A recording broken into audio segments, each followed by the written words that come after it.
We note with keen interest the ongoing efforts by the Kenya National Commission on Human Rights in undertaking the complex and sensitive process of reparation and compensation for victims of human rights violation.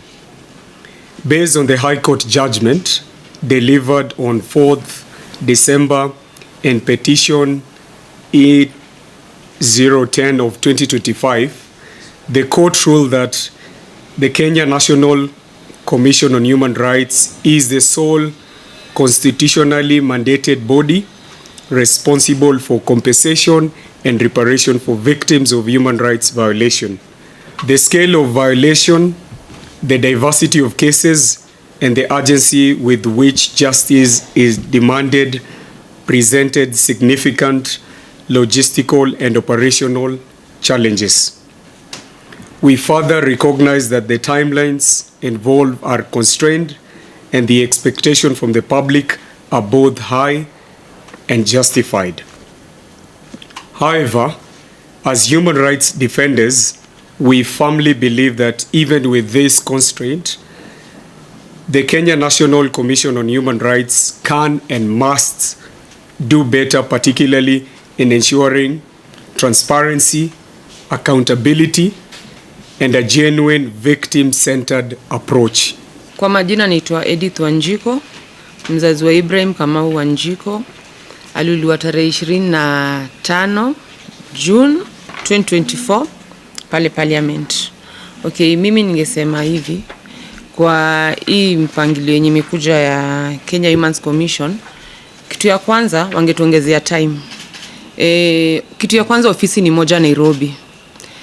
Kuna wale waliuliwa Mombasa, Kisumu, Kakamega. Unapatiwa mzazi ana hata fare ya kufika hapa Nairobi. Hiyo ni changamoto tunaanza nayo ya kwanza kama wazazi. Jota sisi tuko tu hapa Nairobi, but before nifike kwa hiyo ofisi, nilitafuta fare ndo nifike kwa hiyo ofisi. Juu siwezi tukuja mguu kutoka pale mimi naishi. Kitu kingine, hii kitu inafai kuwe na uwazi. Uwazi kabisa. Sababu kitu ya kwanza, tukikuja wakutuambia ni documents gani zenye tunafaa tuwaletee. Hatujui kabisa. Zile documents zenye unakuja nazo ndio wanapokelea, but hawakwambii ni document gani yenye unafaa kuje nayo. Tunaomba tu step iongezwe, iende tu pole pole na watuongeze hata siku zingine, hata kama ni miezi 2 watupatie, watuongezee ndio kila mtu aweze kufikia kwa hiyo ofisi. Na tungeomba pia hiyo ofisi waike branches mali kama ni Kisumu, Mombasa, kila area ama kila county iwekwe branch yao, ndio kila mtu mwenye atakuwa na fare aweze kuwafikia. The commission must operate independently and without undue influence from State House or any other political or administrative quarters. The integrity of this process hinges on the Commission's ability to act impartially and without interference. The Commission must prioritize claims arising from the most recent incidents, particularly those linked to the Gen Z protests in 2024 and 2025, and thereafter work backwards. The recency of these violations means that victims and families are still in acute distress and require urgent intervention and redress. The Commission must clearly outline and publicize all designated points of data submission across the country. Victims should not be left guessing where and how to present their claims. We need clarity on what type of victims will be compensated and how justice will be sought.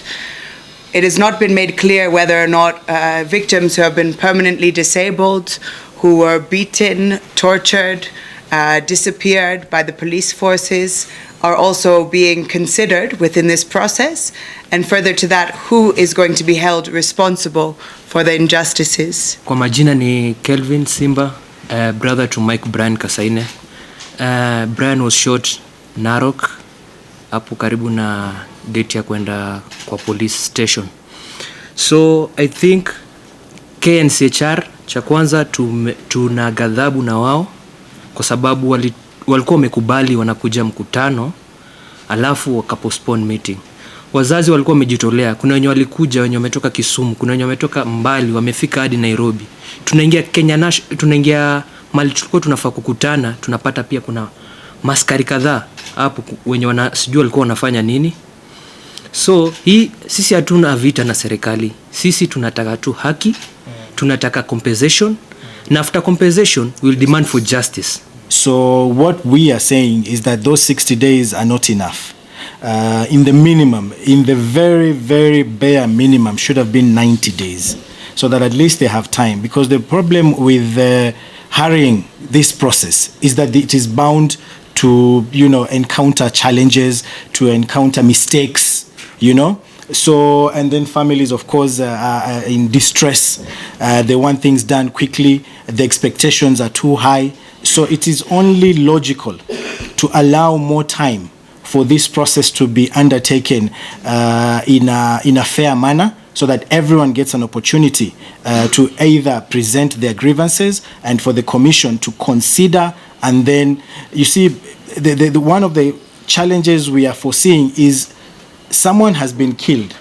Do you pay a 12-year-old Kennedy in Rongai the same as you would pay his brother, who was 19 years old?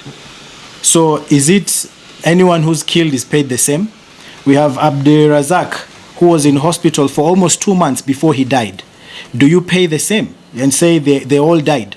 Someone who was earning, someone who was working, had a job, was taking care of his family, do you pay him the same way as you pay a teenager, perhaps who was, depending on himself